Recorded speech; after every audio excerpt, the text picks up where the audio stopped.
Welcome back, everybody. Orange Trek Outlaws here, and today we are going to do the Diecast Sheriff's Tonka build. So what I got here is an old Tonka van. It's just about, it's a little bit bigger than a 1/64 scale, but it's pretty small. You can tell it sits on the turntable pretty good. But this thing seemed like a pretty cool build to do. I'm going to give it my best shot here on resurrecting this bad boy. Should make it look pretty cool, but you know, overall, all plastic for the most part. Well, the body is actually metal. There's two bases, they're plastic wheels and whatnot. Back door swings open. That's pretty cool. So we're going to dive right into this guy, get her apart, and see how many pieces we got to work with, and kind of see where what we're going to do here. We really don't have a good plan other than kind of correcting all the mistakes. I see it's got the chrome chassis here. Can't stand that, so that's going to come off. We'll repaint that guy. We'll repaint the middle chassis there, which is like part of the interior and the front grille. We'll detail that up a little bit. I don't have the best replacement wheels for this. And since the axles were in good shape, I think I'm going to just repaint the chrome on the wheels, since they are Tonka wheels. I don't have any of those, and try to get that thing looking as best I can. That's going to be as stock as I can, other than we're going to do somewhat of hopefully a cool candy paint job on the body. But see, this thing, there's no poster drill. Take a couple screws out, chassis comes off. And then the body off the interior has these little tabs that we got to pry up, and once we get all those things pried up, we should be able to pull the interior off and get to see, you know, what it looks like under there with our glass and whatnot on our body, and see how bad a shape it is on the inside. Hopefully it's not too awful bad. I don't think it will be. This thing really doesn't look like it was beat up too awful hard. It's just old and dirty. The body is rusted a little bit on the corners, but we'll get all that off there in the sandblast box. So since this thing obviously hasn't been like ever taken apart, it was a little stuck, a little stiff to get off there in the back, but just pry it back and forth, it'll come off. Pretty basic on the interior. Now on the glass here, it's actually a big old piece of windshield to go, you know, all around the front and sides and the back. And we got our axles here, our axles and our wheels. Well, the axles are pretty rusty. The wheels are actually okay. Our chassis is chrome. That's going to go straight into the super clean. Let that soak and get rid of that nonsense. So we have our windshield here. That's going to get cleaned up. We'll sit that in the super clean for a while, and then we'll soap and water it, and we're gonna have to sand off on that windshield before we floor polish it. So fresh out of the sandblast box, here is our body, which actually looks pretty dang good. All that the little bit of rust that it had on it, that was just surface rust, came right off, and actually had a really nice surface under here to work with once we got everything off here. So into the grinding box here with our wire wheel, we're gonna get this body all cleaned up and see what we got to work with here. But it should be a pretty nice surface. It's actually, there's a lot of surface space here, so I wasn't sure what kind of paint job I wanted to give this.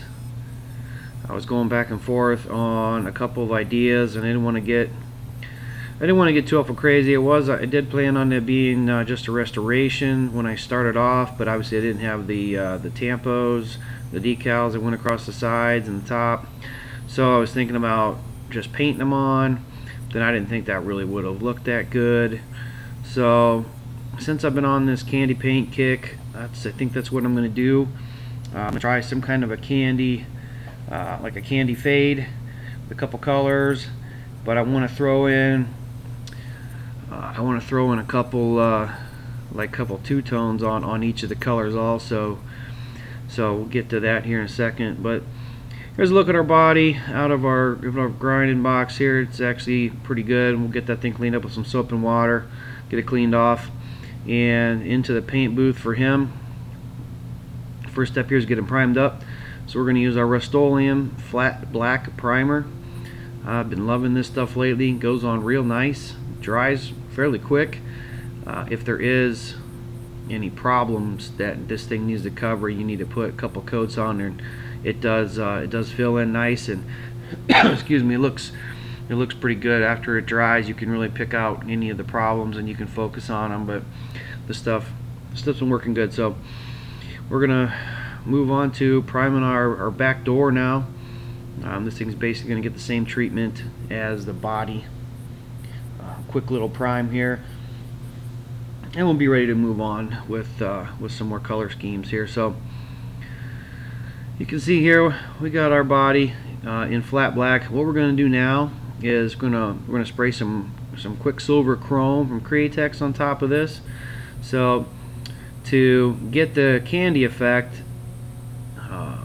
we put Quicksilver Chrome down. It says to put it down on gloss black, and it might look just a tad bit better on gloss black. I've used it on opaque black, I've used it on this flat black, and it still comes out looking really good. So I chose to, since it was already flat black, I chose to skip putting gloss black over top of the flat before putting the Quicksilver Chrome on. Put this on, try it out. As you can see, it's looking pretty good. It is starting to look, get that chrome look. So the Quicksilver Chrome is a great product. This stuff you want to spray high pressure and not a lot of paint, and it dries quick.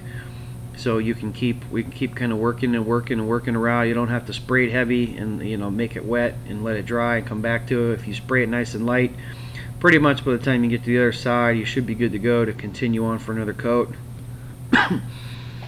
So that's the plan here. We're going to get this thing coated up with some Quicksilver Chrome, and after that, to get our two-tone effect, I'm going to tape off some stripes, and then I'm going to paint over this again with some metallic silver to get that subtle difference between the Quicksilver Chrome and the metallic silver. It's it's not a big difference, but it is a difference. You'll be able to tell at the final product here. But I think we got a good chrome look going. We're going to let that dry before we tape that guy up. And same thing we're going to do here with our back door. It's going to be pretty much the same color as the back end of the van that we're going to fade it. It's going to be a solid color. So this thing needs to get hit with the Quicksilver Chrome. We are going to tape off pretty much the back, I don't know, quarter or third of the van. So the door is not going to need to get the silver. But here's our stripe theme. It's kind of basic, but I was looking for something kind of simple, kind of cool. So a couple stripes going each way, a little smaller, a little bigger, and then bigger in the back. And then we're going to spray over this whole thing with our silver and see how it looks. So as usual, put some 40-30 in there for some flow, some 40-12 to reduce.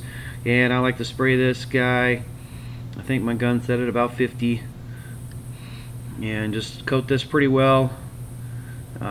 It does lay on a little, I guess, a little more wet than the chrome. So this one you do have to sit and let it dry for just a little bit before you go with your second coat, but it does cover well.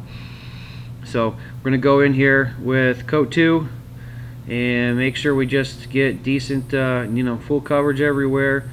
Got every little piece that we want to have the lighter shade covered, and then we'll be able to pull off our stripes before we let it dry for too long. So hopefully it doesn't peel up any of the prior paint that we got on there.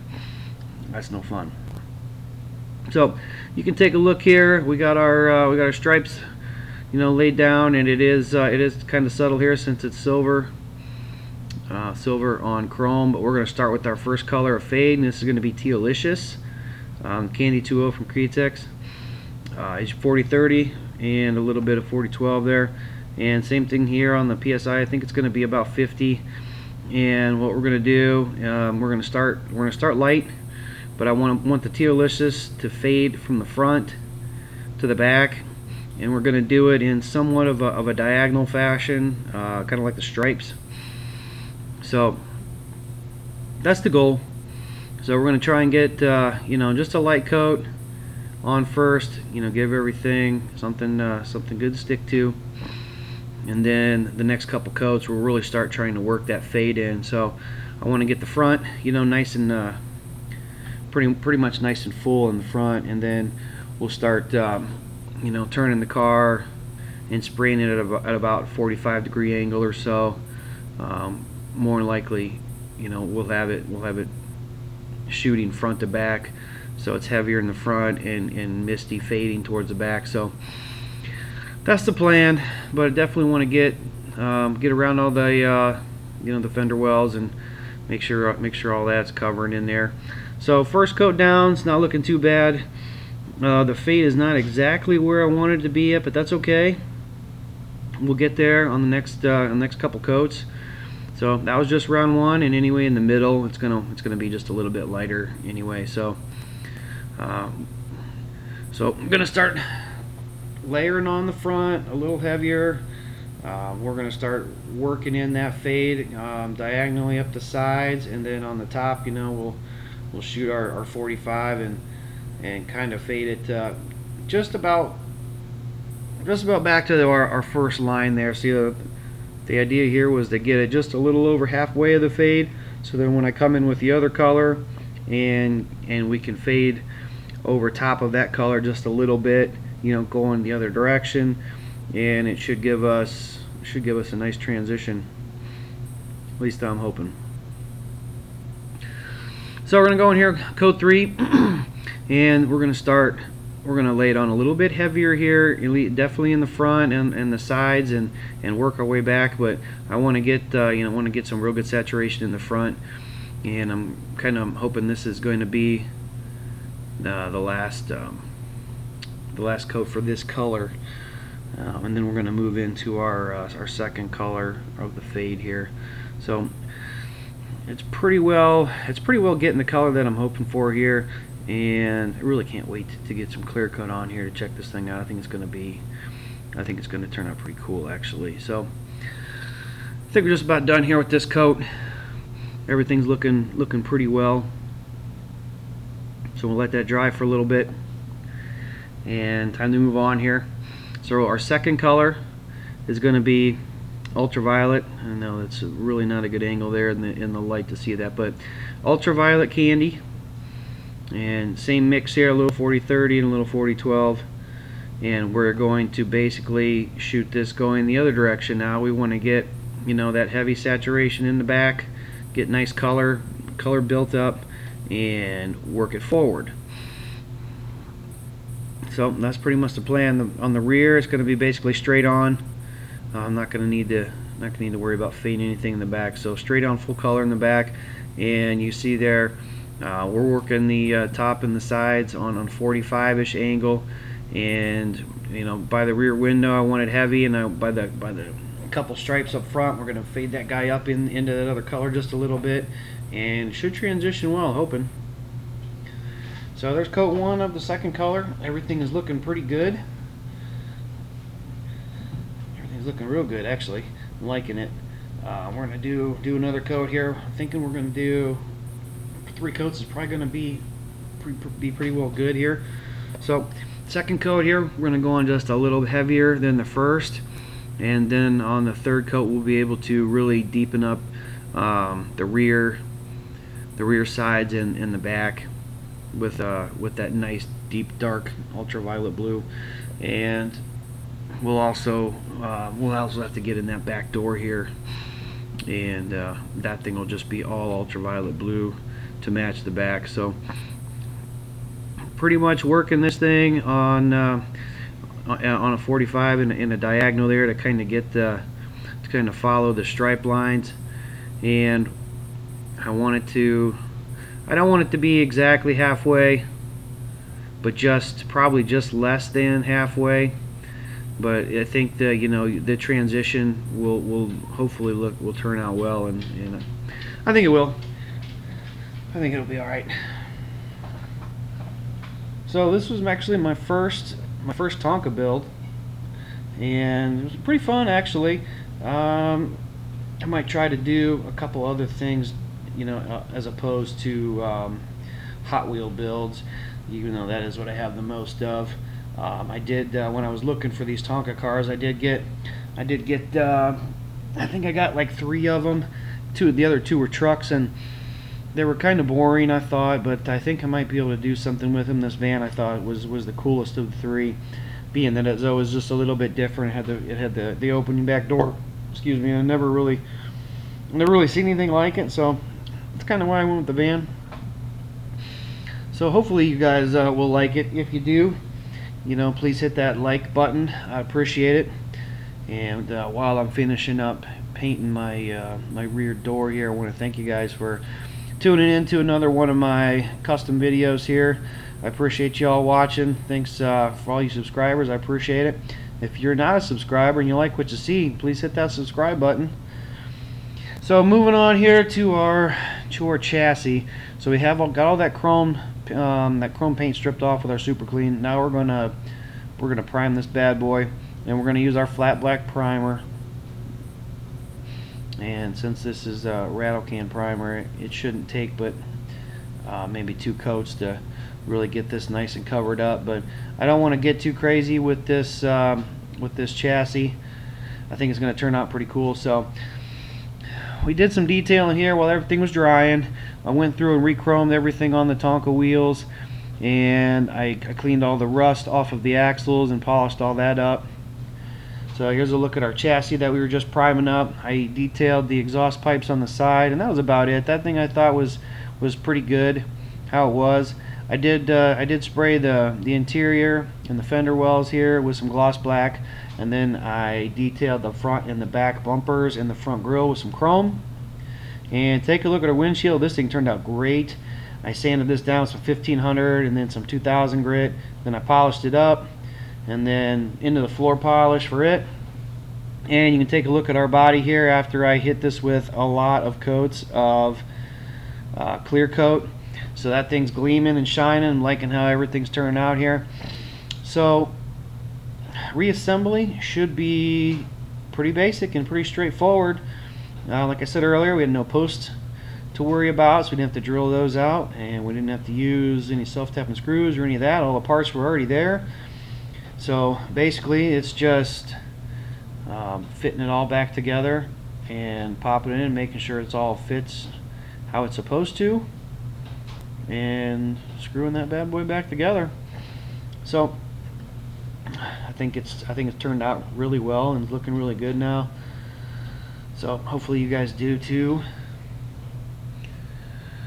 And while I'm reassembling here, I'd like to thank the Diecast Sheriff for this idea. This was pretty cool. Please check out all the other builders. I'm sure you're going to see some pretty cool stuff out there.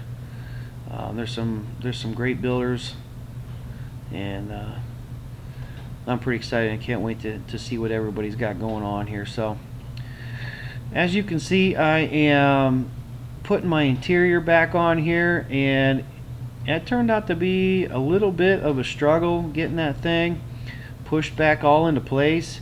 And problem being here is the tabs that go through the interior and fold under, well, obviously those have a handful of coats of paint on them, and they have a good amount of coats of clear coat on them, so all that built up.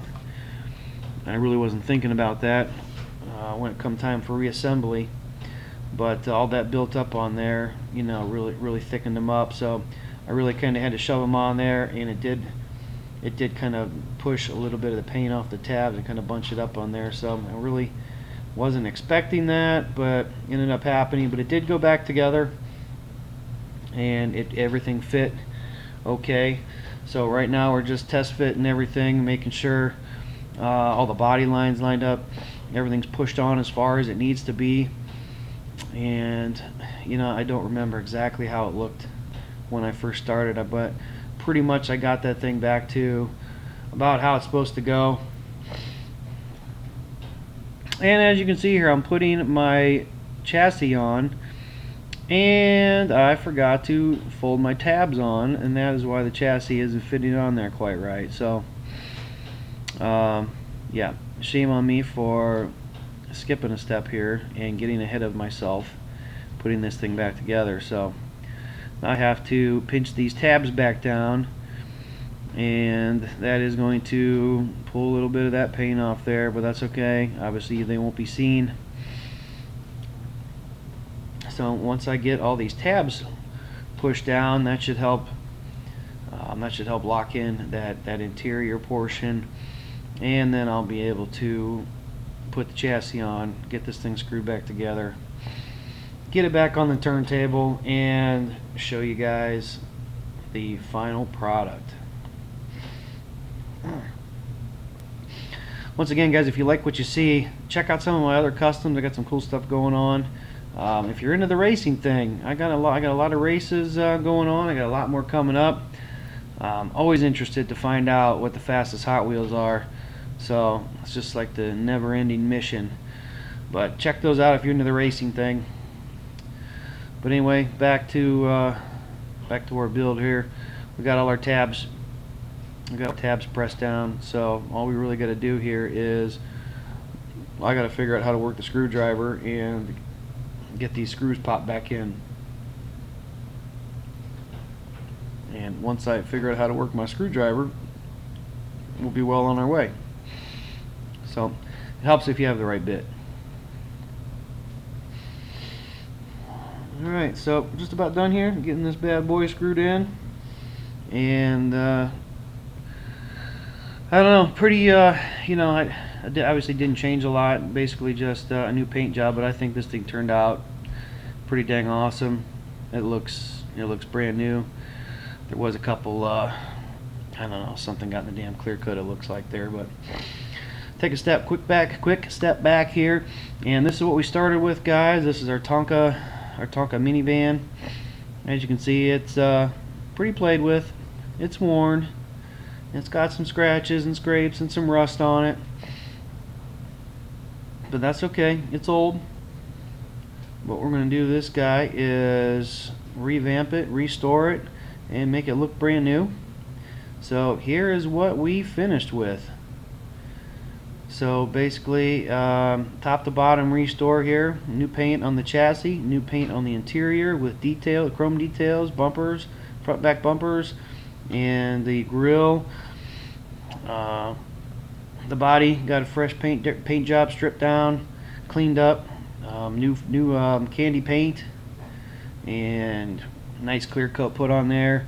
Our windshield got a good sanding and polishing. That thing looks brand new. So I think this van turned out pretty cool, and it was pretty fun to do. Once again, guys, thanks to the Diecast Sheriff for putting this on, and all the other builders. I can't wait to see what you guys got going on. And you know, like, share, and subscribe if you like what you've seen, if you haven't already. And I will see you guys on the next build. Appreciate it. See you.